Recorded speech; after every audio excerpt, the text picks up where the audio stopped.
Hello छात्रों। मैं सत्यपाल एक बार फिर आप सभी छात्रों का स्वागत करता हूं आज की किरण आरटीआई की ऑनलाइन क्लासेस में। आज मैं अपनी क्लासेस में काफ़ी दिनों बाद उपस्थित हूं। इस क्लासेस के माध्यम से आप लोगों को डिस्ट धारा जनित्र के बारे में बताया जाएगा। यह एक इतना महत्वपूर्ण टॉपिक है जो आने वाली कंपटीशन हो या आईटीआई की क्लासेस हो, उनमें इस क्लास का बहुत महत्वपूर्ण है। अतः आप लोगों से ये बताना चाहूँगा कि इस क्लास को बड़ी सिद्धता के साथ और बड़ी लगन के साथ, फुल ऊर्जा के साथ इस क्लास को देखना चाहिए और अपने दोस्तों को भी बताना चाहिए, जिससे इस क्लास में जो भी पढ़ाया जाएगा आप लोगों को, उसमें जो भी क्वेश्चन आपको बताए जाएंगे वो आने वाली परीक्षाओं में सबसे ज़्यादा फायदेमंद होंगे। आप लोगों को फायदा होगा इस क्लासेस के माध्यम से। अतः आप लोगों से ये प्यार द्वारा आप लोगों को बताता हूँ, आप इस क्लासेस को अधिक से अधिक शेयर करिए, अधिक से अधिक अपने बच्चों अपने अपने दोस्तों को बताइए और इस क्लास को देखने के लिए प्रेरित करिए। किरण आरटीआई की ऑनलाइन क्लासेस में वे सभी बहुविकल्पिक क्वेश्चन कराए जाते हैं जो आने वाली परीक्षा हो, चाहे आपकी आईटी परीक्षा हो, चाहे आपकी एनटीपीसी की हो, चाहे आपकी एनएचपीसी की हो, चाहे यूपीपीसीएल की हो, चाहे रेलवे की हो, अदर परीक्षाओं में ये यहाँ से क्वेश्चन मिलते ही मिलते हैं। इस क्लासेस के माध्यम से हर एक दिन ऐसी कोई परीक्षा नहीं होगी जिसमें उसके सेट में एक दो क्वेश्चन यहाँ से ना मिले। देखते हैं, शुरू करते हैं और बताते हैं कि डीसी जनित्र क्या होता है, इसे हिंदी में और इंग्लिश में क्या क्या कहा जाता है। डीसी जनित्र एक हिंदी शब्द है जो एक मशीन होती है, इसका काम होता है डीसी लाइट को बनाना। ये कैसे बनाती है, इस चीज का आपको विशेष ध्यान देना चाहिए कि ये कैसे काम करती है, ये कितने पार्टों से मिलकर बनी होती है, इसको बनाने के लिए हमें क्या क्या उपकरणों की, कितने कितने औजारों की आवश्यकता होती है। तो मैं आपको बताने चाह रहा हूँ डीसी धारा जनित। इसे हम क्वेश्चन इसके नाम से ही पहचान कर सकते हैं। डीसी मतलब डिस्ट धारा, डीसी डायरेक्ट करंट, और जनित मतलब होता है जनरेटर। हिंदी में बोलेंगे जनरेटर। आप लोग गांव में शादी ब्याह में या शहर हो या गांव शादी ब्याह हर एक की होती है, उसमें जनरेटर आता है। तो जो लाइट बनाता है तो उस नाम से आप लोग सभी से फेमस होंगे कि जनरेटर के आप लोगों ने सुना होगा। मुझे इतनी सारी आप लोगों से आशा करता हूँ कि जनरेटर नाम आपने सुना होगा। चलिए तो जनरेटर जनरेटर की बात करते हैं। तो डीसी जनरेटर, अब बात समझ, डीसी जो आपका लिखा हुआ है डीसी, ये जो डीसी लिखा हुआ है, ये जो लिखा है स्क्रीन पर देखिए और समझने की कोशिश करिए। जो डीसी लिखा है आप लोग भली भांति इस शब्द से पहचाने गए होंगे, ये पहचान लिया होगा कि डीसी मतलब डायरेक्ट करंट। तो ऐसा उपकरण जो डीसी को बनाए, डीसी लाइट को बनाए, या आप टेक्निकल लैंग्वेज से बोले तो कहें वह मशीन जो यंत्र ऊर्जा को विद्युत ऊर्जा में परिवर्तित करती है और वह डीसी उत्पन्न करती है, डीसी जनरेटर कहलाता है। यह आपकी एक सरल भाषा में बताई गई डीसी जनरेटर की परिभाषा है। हम सिर्फ इस क्लास में डीसी जनरेटर के बारे में ही बात करेंगे। अगर आपसे ये पूछ लिया जाए डीसी जनरेटर, तो एक क्वेश्चन और आता है अधिकतर परीक्षा पूछ लिया डायनामो। एक आप लोगों ने सुना होगा डायनामो। डीसी जनरेटर जो जनरेटर है, डीसी जनरेटर है, तो डीसी जनरेटर वो आपका बड़ा रूप है, वो बड़ी लाइट बनाता है और डायनामो एक छोटी लाइट बनाता है। आप लोगों ने खिलौने जो होंगे, बच्चों के जो खिलौने आते हैं वो भी डायनामो होते हैं, छोटे छोटे, जो आपको लाइट सप्लाई देते हैं। जैसे आपकी टॉय कार आ गई, स्कूटर आ गए, बहुत इलेक्ट्रिकल आ रहे हैं, और आपको जो बाइक है, बाइक भी, फोर व्हीलर भी, ये भी सभी में एक डायनामो लगा होता है जो डीसी लाइट को बनाता है और बैटरी में स्टोर करता है। वो बैटरियां का काम होता है बैकअप देना। जब कभी गाड़ियां बंद हों तो उनके स्टार्ट करने के लिए बैकअप देती हैं गाड़ियाँ, सोर्स देती है, डीसी सोर्स करती हैं जिससे गाड़ी स्टार्ट हो जाए। फिर वो लाइट को भी ऑन कर देती हैं। जैसे आप लोगों ने देखा होगा बाइकों में गाड़ी बंद भी है तब भी हमारी हेडलाइट जलती है। जैसे हम की को ऑन करते हैं तो हेडलाइट जलती है। तो जो बैकअप लाइट जलने का जो बैकअप सोर्स दे रही है वो बैटरी का काम है। अब आप सोच रहे हैं सर इसमें तो बैटरी लगी है लेकिन वो चार्ज कैसे होती है? यही चीज मैं बताने जा रहा हूँ। चार्ज करने के लिए एक डायनामो लगा होता है, वो डायनामो बैटरी को डायरेक्ट सप्लाई देता है और बैटरी का क्या काम होता है, वो जो डीसी लाइट है वो इलेक्ट्रिकल ऊर्जा को कन्वर्ट कर लेता है मैकेनिकल ऊर्जा में। तो मैकेनिकल ऊर्जा में स्टोर करके रख लेता है। जब हमको जरूरत पड़ती है तो केमिकल एनर्जी में स्टोर कर लेती है। और जब हमें जरूरत पड़ती है तो केमिकल एनर्जी को इलेक्ट्रिक ऊर्जा में वापस हमको दे देती है, जो बैकअप के तौर पर मिलती है बैटरियों के माध्यम। अब हम बात करते हैं वही चीज जो चार्ज करने के लिए डायनामो, तो उसी की हम बात करते हैं। डायनामो में क्या होता है, छोटे छोटे डायनामो होते हो उसमें एक मैग्नेट क्षेत्र के लिए, चुंबकीय क्षेत्र के लिए एक परमानेंट मैग्नेट का प्रयोग किया जाता है। जब इसमें एक टेम्परेरी मैग्नेट होती क्या है, ये उत्पन्न की जाती है। हम जैसे सोर्स देते हैं या उसमें मैग्नेटिक फील्ड बना दिया जाता है, किसके माध्यम से? चुंबकीय कॉइलों के माध्यम से। कॉइल होती हैं जो इंडक्टर जो कॉइल बनाते हैं, बाइंडिंग जो बनाते हैं हम लोग, जिसे कॉइल कहते हैं, बाइंडिंग कहते हैं, हमेशा बाइंडिंग या कॉइल के ऊपर जो बाइंडिंग की जाती है, कम्युनिस्टिक बाइंडिंग होती है, बहुत सारी बाइंडिंग होती है उसमें जनरेटर बनाते समय। तो उनको जो चुंबकीय क्षेत्र होता है उसमें जब हम किसी चालक को घुमाते हैं तो घुमाने के बाद उसके चुंबकीय क्षेत्र जो बल रेखा में कट जाती है, उसके कंडक्टर जो बाइंडिंग में चुंबकीय विद्युत भागबल या विद्युत भागबल उत्पन्न हो जाता है। उसी को हम क्या बोल सकते हैं? आप बोल सकते हैं उसी को हम फैराडे के विद्युत चुंबकीय प्रेरण का नियम कह सकते हैं। अगर आपसे ये पूछ लिया जाए कि आप ये बताइए डायनामो क्या है, तो आपका विकल्प दे रखा होगा कि यंत्र ऊर्जा को विद्युत ऊर्जा में बदलता है, या विद्युत ऊर्जा को यांत्रिक ऊर्जा में बदलता है, या रासायनिक ऊर्जा को विद्युत ऊर्जा बदलता है, या आपको कह सकता है विद्युत को विद्युत बदलता है। तो इस तरह से आपको डायनामो को क्वेश्चन दे दिया जाता है तो आप बिना हिचक के साथ आप बता सकते हैं कि वो आपका क्या है, यांत्रिक ऊर्जा को विद्युत ऊर्जा डायनामो को काम करता है।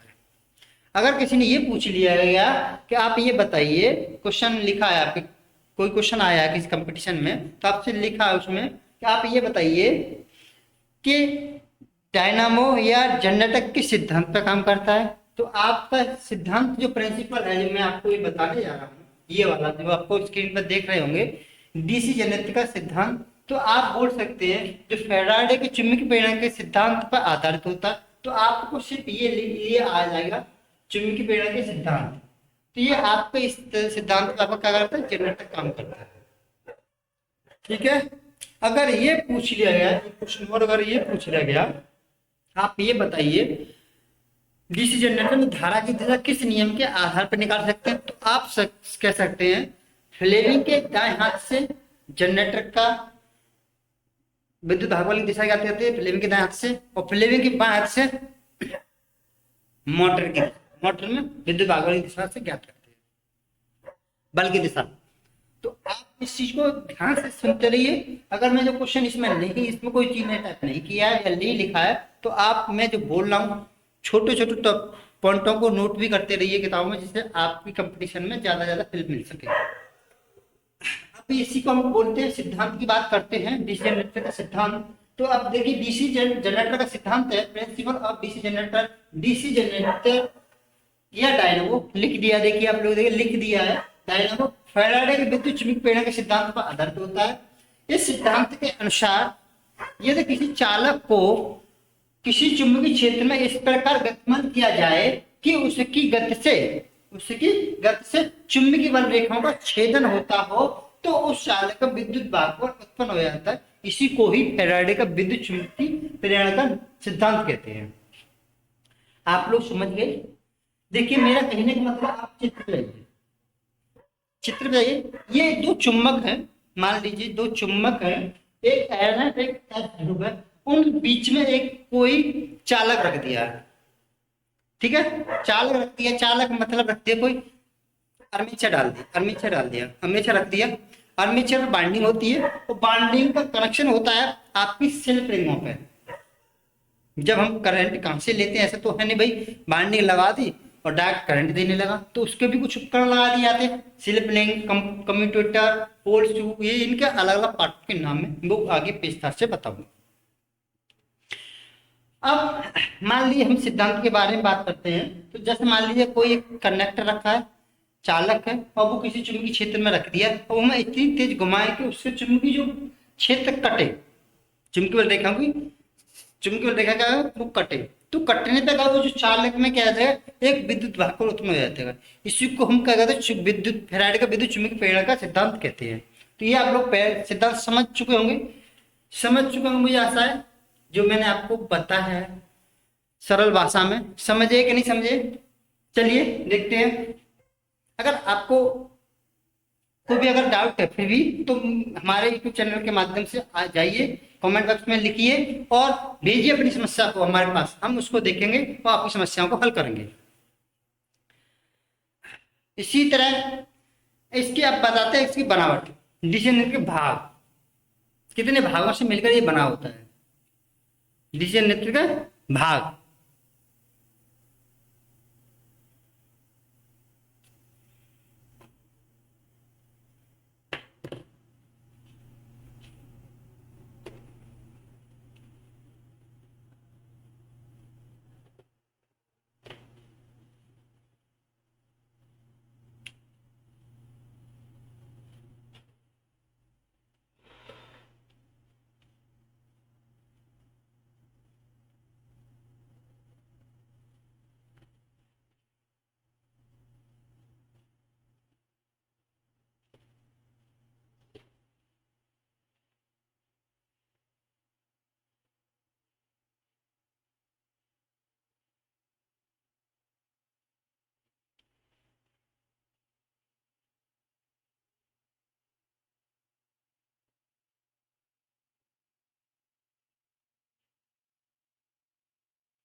डिसीजन नेत्र के भाग,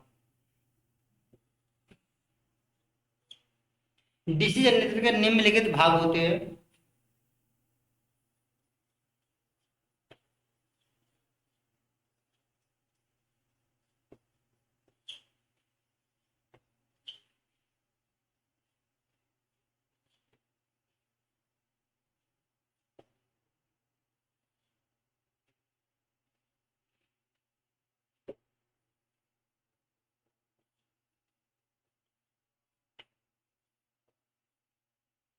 ठीक है, नंबर एक, या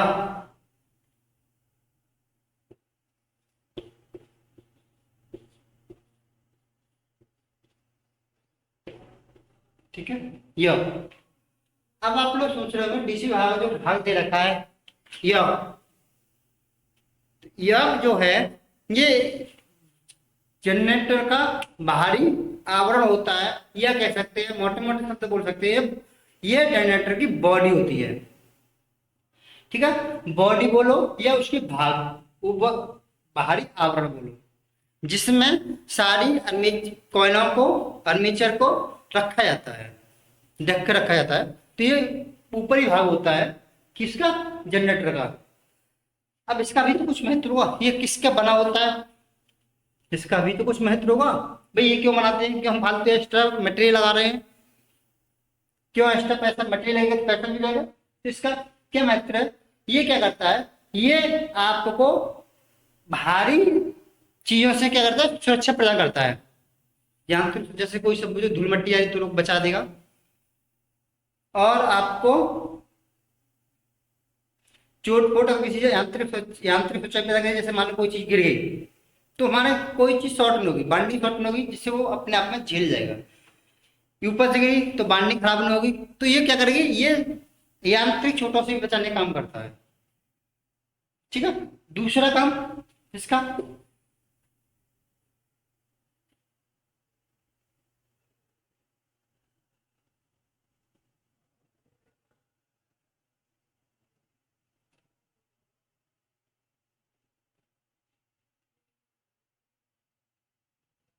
दूसरा क्या काम है इसका?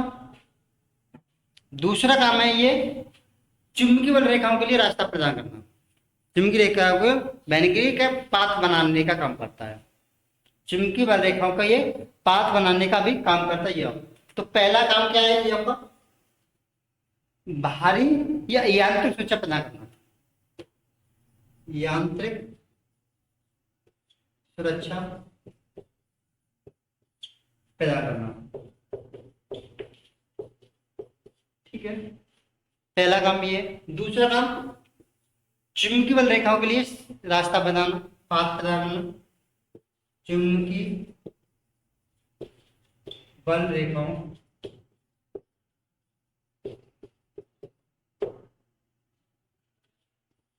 चुंबकीय बल रेखाओं के लिए पथ प्रदान करना।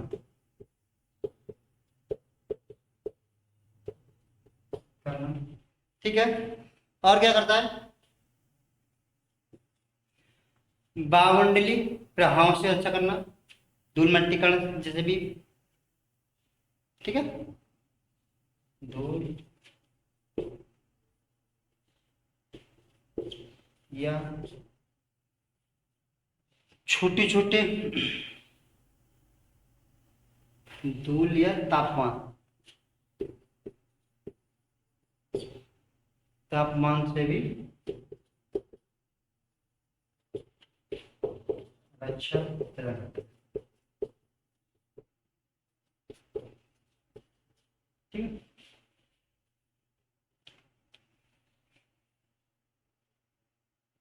ठीक है। और इसका क्या काम है? यह छोटे छोटे, और आपको ये किससे बना होता है? ठीक है, ये काम हो गया। ये आपका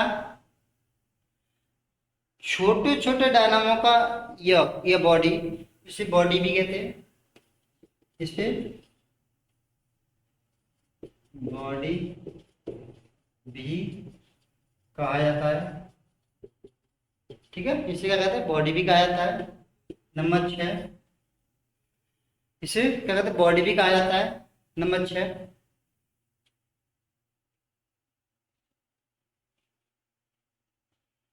इसको बनाने के लिए, इसको बनाने के लिए छोटे छोटे डायनामो में, छोटे छोटे डायनामो का, छोटे छोटे डायनामो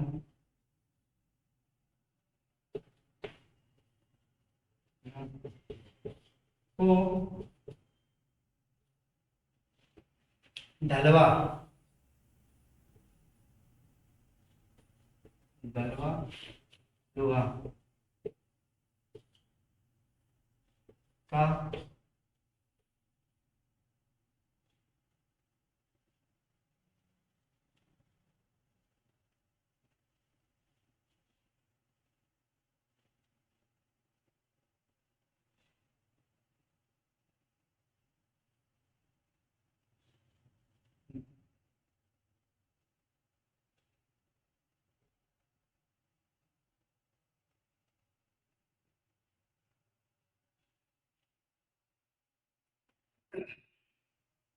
दूसरी तरीके लिखिए। ठीक है, दूसरी तरीके लिखिए। छोटे छोटे डायनामो की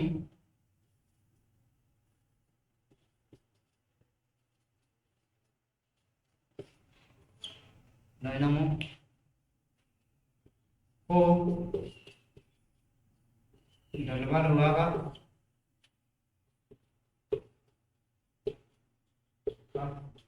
बना होता है। ठीक है, ढलवा लोहा का बना होता है।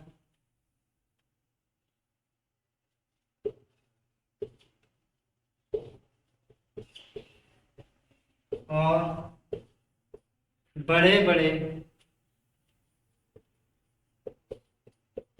बड़े बड़े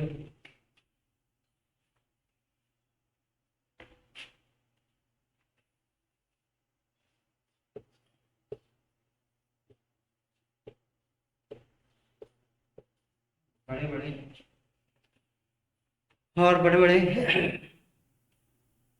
और बड़े बड़े डीसी जनरेटरों का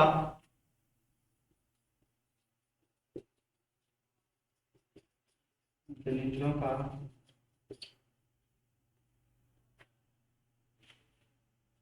डीसी कास्ट स्टील का बना होता है।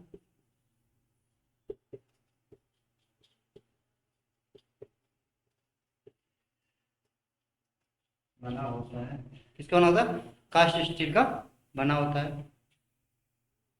ठीक है, किसका बना होता है? कास्ट स्टील का बना होता है।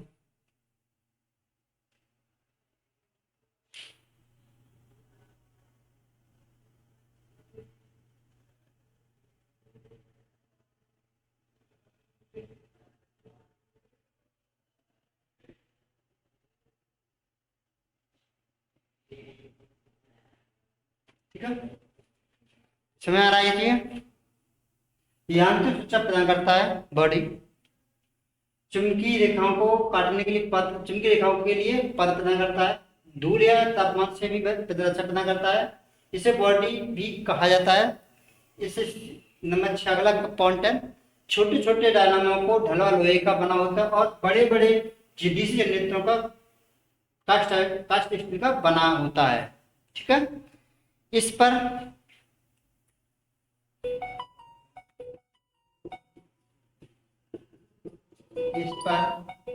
टर्मिनल तथा इस पर टर्मिनल एंड प्लेट है।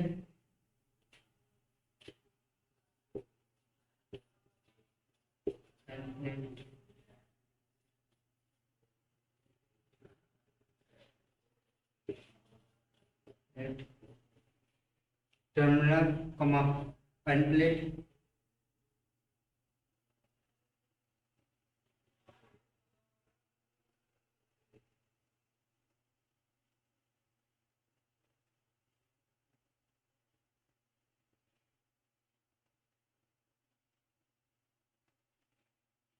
दो साइड प्लेट,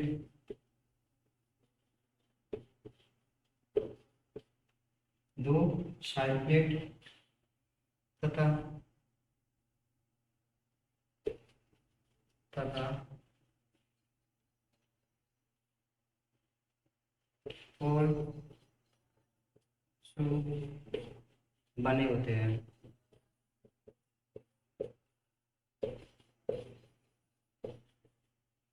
ये लगे होते हैं। ठीक है,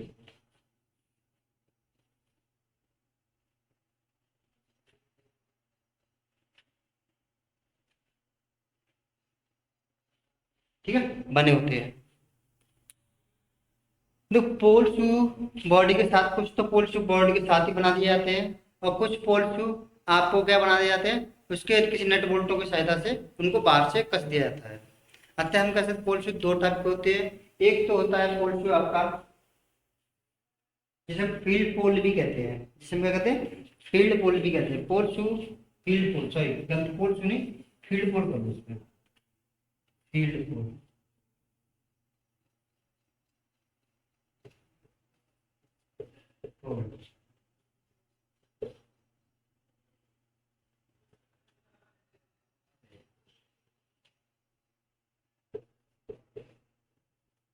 ठीक है, फील्ड पोल्स, ठीक है, फील्ड पोल्स बने होते हैं। अब फील्ड पोल्स बने तो फील्ड पोल्स दो प्रकार के होते हैं। नंबर एक होता है आपका सुसेट नेम्डेड पोल, और नंबर दो होता है मॉडल पोल। जो सुसेट नेम्डेड पोल होते हैं वो बाहर से बनाए जाते हैं, मोल्डेड पोल होते हैं वो हमेशा क्या कर लिए जाते हैं, वो बॉडी के साथ ही बना दिए जाते हैं, और बनाने के बाद उनपे कुछ ही सहायता से उनको बाइंडिंग को लगा दिया जाता है। फील्ड बाइंडिंग, फील्ड बाइंडिंग का काम होता है चुंबकीय क्षेत्र को उत्पन्न करना। ठीक है, चुंबकीय क्षेत्र को उत्पन्न करना काम होता है। और चुंबकीय क्षेत्र जैसे बन जाता है तो उसके चुंबकीय रेखाओं के लिए रास्ता कौन प्रदान करता है, बॉडी। क्या कौन करता है, बॉडी। तो आप एक अगर आपसे पूछ लिया है पोल सी का काम है, वो योग का काम है, तो योग आपको एक कंपटीशन के माध्यम से बहुत अच्छा रहता है। आप कभी भी यंत्र सूचना प्रदान करना, ठीक है भाई, जैसे दे दिया जाता है चुंबकीय रेखाओं को कौन पद प्रदान करता है, तो क्या करता है, योग प्रदान करता है। दूल्हे तापमान से कौन बचाता है, योग बचाता है। छोटे छोटे डायनामो का बॉडी किसका बना होता है, कास्ट आयरन या कास्ट ढला लोहा का बना होता है। और बड़े बड़े डायनामो का बड़े बड़े डीसी जनरेटर का बॉडी किसका बना होता है, तो आप बताएंगे स्टील, कास्ट स्टील की बनी होती है। ये बनाने के भी कई कारण हैं, मैं इसको विस्तार से बताऊंगा। और भी बनाने के कारण भी, तो हम कास्ट स्टील क्यों बनाते हैं, क्योंकि हम लेमिनेटेड करने का एक ही इनको लेमिनेट किया जाता है, छोटे टुकड़ों में बांट दिया जाता है, फिर इनको एक साथ कस दिया जाता है किसी नट या रिवेट के सहायता से। ऐसा करने से क्या होता है, पोल ट्यूबों को ऐसा करने से क्या होता है, जो दो प्रकार की हानियां होती हैं मुख्यतः, हम कैसे आयरन लॉसेस और एक होता है कॉपर लॉसेस। जो पार्ट होते हैं, जब हम हानियां पढ़ेंगे मोटरों की, ये सॉरी जनरेटरों की, तो उसमें मुख्यतः तीन प्रकार की हानियां दी जाती है, क्योंकि ये इसके पार्ट रोटेटिव पार्ट गतिमान चालक होते हैं या स्टेबल तो होते नहीं है। चूंकि जो ट्रांसफार्मर होता है वो ये आपका क्या होता है, वो एक तो स्टेबिलिटी, मतलब आप कह सकते हैं वो स्टैटिक युक्ति होती है, जब ये गतिशील युक्ति होती है। आप कहेंगे सर ये तो चलता ही नहीं है, लेकिन इसका पार्ट तो घूमता है, जबकि ट्रांसफार्मर कोई पार्ट मूव नहीं करता है, इसका आर्मेचर घूमता है। जब आर्मेचर घूमता है तो भाई किसी कारणवश बेयरिंग खराब होने पे क्या हो, मैकेनिक यांत्रिक हानि हो सकती है। घर्षण होने के क्या वो बेयरिंग खराब हो जाती है, या लिक्विड सही से नहीं भरा तो बेयरिंग खराब हो जाती है, आवाज घर घर करने लगती है। मोटर जब घर घर की आवाज करने लगती है तो हो सकता है बेयरिंग खराब हो, ऐसा हो सकता है। और कभी कभी कहते हैं बेयरिंग खराब ना हो तो उसमें ग्रीसिंग कर दे तो तब भी वो सही हो जाता है, तो वो चीज अलग है ना। तो हम जब उसकी रिपेयरिंग बताएंगे तब आपको ये चीजें बताएंगे। लेकिन हम इसको एक चीज और बता दें आपको, जब मैं बताया फीड पोल को नेमिनेट क्यों किया जाता है, मैंने आपको हानियों के बारे में बता रहा था। तीन प्रकार की हानियां थी, एक होती है कॉपर हानि होती है, एक होती है आयरन हानि होती है, और एक होती है यंत्र हानि होती है। यंत्र हानियां हमेशा चोटों से होती है, चाहे आप किसी में थोड़ा मारने से या कोई चीज गिर जाने से जो हानि होती है वो यांत्रिक हानि के अंतर्गत आती है। बेरिंग का टूट जाना यांत्रिक हानि के अंतर्गत आता है। घर्षण होकर गर्म होकर बेरिंग निकल जाना तब भी यांत्रिक हानियों के अंतर्गत आती है। और आपकी जो कॉपर से संबंधित जो ऐसे बाइंडिंग जल जाना, हीट ज्यादा कर जाना, तो ये आपकी कॉपर की हानि। आयरन लॉस होते हैं जब उसकी बॉडी गर्म होती है, उससे जो हानियां होती हैं वो आयरन हानियां होती हैं। जैसे आयरन हानि दो प्रकार होती है, स्टेरिस हानियां एक होती है, एडी करंट लॉसेस होती हैं, एडी करंट धारा होती है, एडी करंट होती है, हानियां होती हैं। तो ये दो अलग अलग टाइप। इन हानियों को कम करने के लिए हम क्या करते हैं, छोटी जो पतली पतली पत्तियों में और नेमिनेटिंग कर देते हैं। इनका नेमिनेटेड का जो साइज होता है 0.36 से लेके 0.6 mm तक होता है। ये कभी कभी साइज पूछ लिया जाता है कि डीसी मीटर जनरेटर में, डीसी जनरेटर में आप नेमिनेटेड साइज क्या है, कितनी मोटाई की पत्तियां लगाई जाती हैं और फिर नेमिनेट की जाती है, इसकी पॉलिश चढ़ाई जाती है, पॉलिश बोलते हैं इसकी पत्तियों पर पॉलिश जो चढ़ाते हैं वो कितनी मोटाई की होती है। नेमिनेटेड पॉलिश, अगर पॉलिश की बात करें, नेमिनेटेड की बात करें, तो नेमिनेटेड अधिकतर शब्द लिखा होता है कंपटीशन परीक्षा में या किताबों में नेमिनेटेड लिखा होता है, तो उनकी क्या साइज होता है, कितनी मोटाई की होती है, तो 0.35 या 36 से लेके 0.6 mm तक का होता है। तो ये कभी कभी पूछ लिया जाता है, तो इसे भी लिखने के लिए लिख लीजिए या आप लोग नोट कर लीजिए अपनी नोटबुक में, तो आपको आगे परीक्षा में या अपनी जानकारी के लिए अच्छा रहेगा। ठीक है, आज मैं यही क्लास समाप्त करता हूँ। अगली क्लास में मैं अगले पार्ट के बारे में बताऊंगा। आशा करता हूं कि मेरी जो द्वारा बताई गई जो चीजें हैं जनरेटर के बारे में आप लोग भली बातें समझ गए होंगे। मैं इस तरह से आपसे आशा करता हूं। चलिए ठीक है, आप इस क्लास को ज़्यादा ज़्यादा शेयर कीजिए, सब्सक्राइब कीजिए, लाइक कीजिए। धन्यवाद। Thanks for watching.